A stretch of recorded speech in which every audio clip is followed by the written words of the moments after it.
मला वाटतं अधिकाऱ्यांनी एकंदरीत सर्व अधिकाऱ्यांनी एक टीम वर्क तयार केलेलं आणि एक टीम म्हणून त्यांनी हे काम हाती घेतलेलं आहे मला वाटतं. आणि ते स्वतः मी आता मगाशी उत्तर प्रदेशचे आपले मुख्यमंत्री योगी आदित्यनाथजी यांच्याशी बोललो.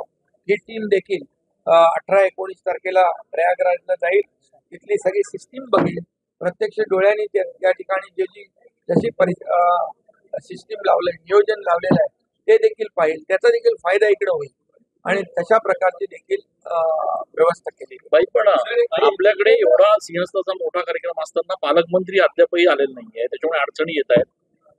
पालकमंत्री पद अरे बाबा सगळं आता काम सुरू आहे, पालकमंत्र्याचं तिडाही सुटेल, काही प्रॉब्लेम नाही. आपला दावा असणार आहे का नाशिकच्या पालकमंत्री पदावर?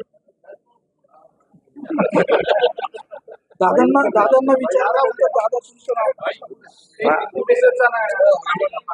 मुख्यमंत्री आणि आम्ही दोन्ही उपमुख्यमंत्री या ठिकाणी आणि दादा भुसे पालकमंत्री होते ना, तर ते आज बैठकीला आहे. गिरीश महाजन कुंभाची त्यांना त्या कार्यकारी समितीचे अध्यक्ष केलेले आहे, त्यांनाही आज बैठकीला बोलवलं. पण त्यांचा तो संघटनात्मक निर्णय पूर्वनियोजित कार्यक्रम होता.